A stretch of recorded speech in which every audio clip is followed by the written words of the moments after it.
সমুদ্র সীমানা আমার। মায়ানমারের সীমানা পার করার দায়িত্ব আমার। তারপর হুংসি নামের এক রোহিঙ্গা বাকিটা ডিল করবে। শুক্রিয়া, কিন্তু আমার কোনো হিংসু দরকার নেই। ওকে, সব আমি দেখব। এবার বেনিফিট নিয়ে কথা বল। রাশিয়া থেকে অস্ত্র আসবে জানুয়ারি। মায়ানমার পর্যন্ত পার করার দায়িত্ব আমার। মায়ানমার থেকে নাফ নদী পার করে টেকনাফে নীলাবাজার পর্যন্ত তোমার দায়িত্ব। রিমেম্বার ওয়ান থিং, 1,000 কোটি টাকার অস্ত্র। 1,000 কোটি টাকার অস্ত্র আসবে। Very good. কাল 100 কোটি টাকা নিয়ে আয়, সব ব্যবস্থা আমি করে রাখবো। এখন আমার সময় নষ্ট করিস না, যা।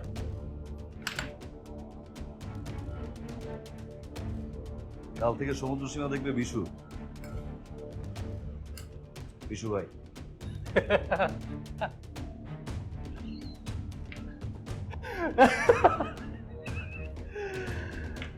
তোর তো দারুণ সাহস, আমার আস্তানে এসে আমাকে ধমক দিস। দীর্ঘ 5 বছর যাবৎ আমি এই আস্তানায় বসে সমুদ্র পাহারা দেই।